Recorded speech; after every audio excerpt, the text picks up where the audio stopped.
My name is Corey Arnold. I'm a photographer and a commercial fisherman, and we are in the Columbia River Gorge near my home. I've always had my eye on the gorge. It just seemed necessary to get out of the city and live in a small town. I grew up in Southern California. My dad's passion for fishing kind of rubbed off on me, and he was also a pretty hardcore amateur photographer, and he kind of photographed every fish I caught in my life and documented all our trips together. So I kind of picked up on that as well. He bought me a Pentax K1000 camera when I was like 10 years old. I guess I got encouraged to be a photographer at a young age.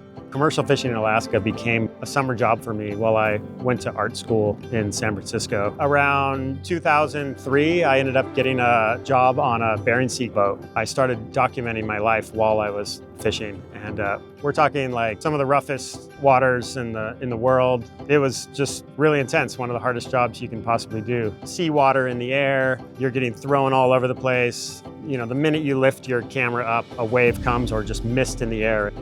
In 2008, I ended up in Bristol Bay, and I kind of fell in love with the community, and I ended up buying my own permit and boat, and I started up my own commercial fishing operation for sockeye salmon. So for the past 16 years or so, half my income comes from my commercial fishing operation. Taking photos of my life fishing is what kind of launched my career. I was a person that had a unique perspective on the environmental fishing story because I came from a fishing background, but I really care about sustainability and the health of the oceans. In 2010, I shot probably my most popular fine art series, and that was called Aleutian Dreams, where I revisited Dutch Harbor and the Bering Sea, and I photographed the contrast between industry and wildness in the Aleutian Islands. And that included this overpopulation of bald eagles that were feasting on fish that were coming in on the backs of trawlers. That's part of what led me to photographing urban wildlife.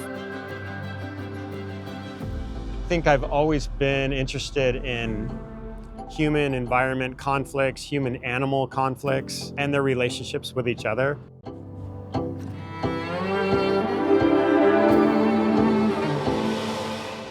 I've spent most of my adult years wandering the globe, living my life as one continuous adventure. 5 years ago, my wife Allie and I made the move to White Salmon, Washington, when our son was just 9 months old. It was an easy decision for us. We wanted to give our kids a similar upbringing to her free-range Alaskan childhood, knowing we'd spend time up north every year fishing. My 3-year-old daughter Shiloh and 5-year-old son Wolfie are enamored by the trains, the tug and barges, the wildlife, the fishing, and the mountain biking here. They can name more plants than me, and they are learning to work with their hands like many folks in the gorge to be builders, creators, and innovators, inspired by a work ethic and moral framework ingrained here in the culture.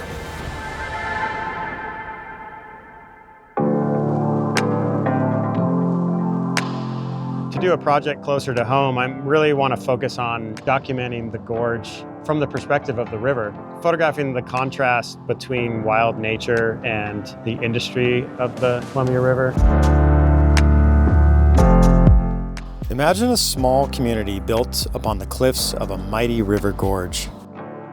Snow-capped volcanoes line up north and south in a range that splits through a west-flowing river, weaving a compass through the landscape.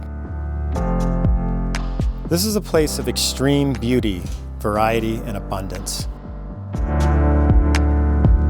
Carved by an Ice Age flood, the Columbia River Gorge is now home to small communities of hardworking, hard-playing people. Generational families continue to thrive, mixed with newcomers and misfits recently hypnotized by the power of its natural beauty and the tightness of its communities.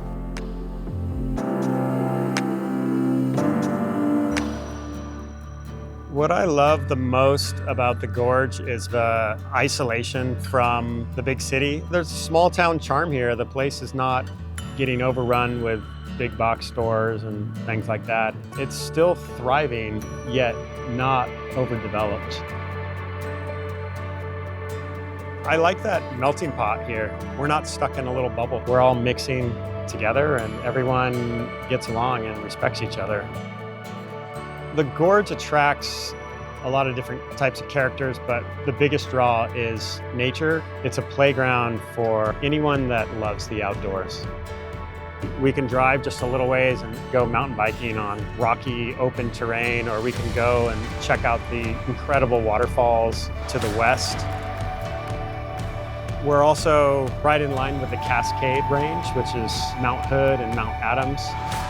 So we've got this backdrop of huge snowy peaks. It gets extremely windy at times in the gorge. I like the drama of the storms. The dramatic weather paired with these incredible cliffs and rugged landscape just make it a powerful place to live. Honestly, I can't imagine living anywhere else, and I think this might be the place I settle down forever. Well, this is it. This is where the magic happens. So I am prepping all the gear to set up some camera traps. We're gonna take the family out to a new piece of land we just purchased, and we're gonna do a little survey of all the wildlife around. I got all these Browning trail cams kind of collected over the years from doing urban wildlife. So I've got my Canon 5D Mark IVs that I've kind of switched all to RF, but I'm using these guys in my camera traps now. And these are cam traptions housings. This is super useful for keeping the camera out of the weather. And then generally if it gets knocked over by a deer or a coyote or something, it's not gonna get messed up. Maybe a bear would probably totally destroy it. 70 to 200. My 35. Mostly I just try to shoot primes. Trusty 50, favorite lens.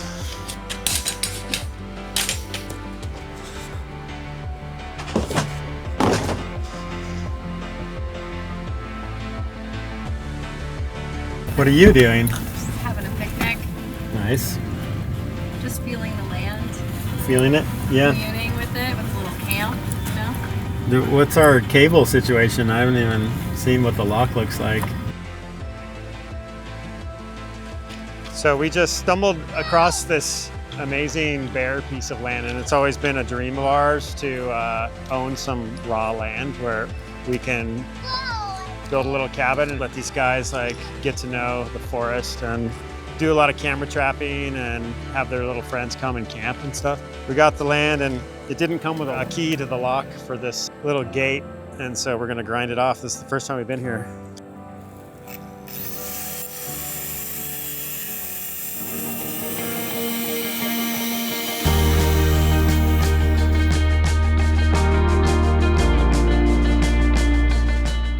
In a world where development is encroaching everywhere, the population's growing, and less wild land is available every year. We're hoping to keep this piece of land we got super wild. I found a registration card. 1972. Yeah. It's a 63 International. Should we restore it? I do want an old car.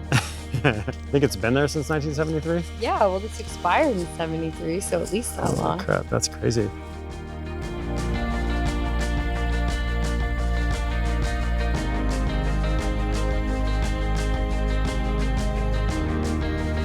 I want to give my kids an opportunity to roam around on land and build forts and tree houses and get to know the wildlife around. Put a camera right here.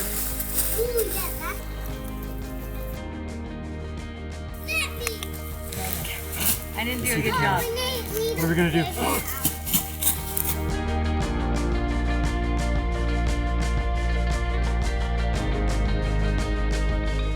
This looks like an animal's been living under here, and I don't know what it is. So we're gonna put a camera on it, and then we're gonna find out. Canon 5D Mark IV in a cam traptions housing, and I have these cam traptions transmitters and receivers that go to Nikon speedlights. And I've got this cam traptions motion trigger. Just gonna place a couple strobes and check it in about a week and see what we got.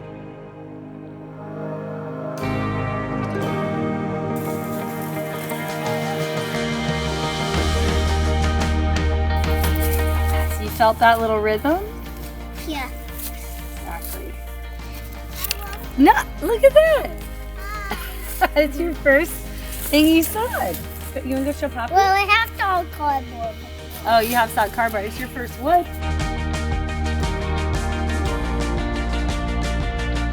I've always been one to pursue my wildest dreams, sometimes overwhelmed with the abundance of ideas and possibilities. But ultimately, you know you've taken the right leap of faith when your commitment and conviction towards a dream only grows stronger the more it manifests.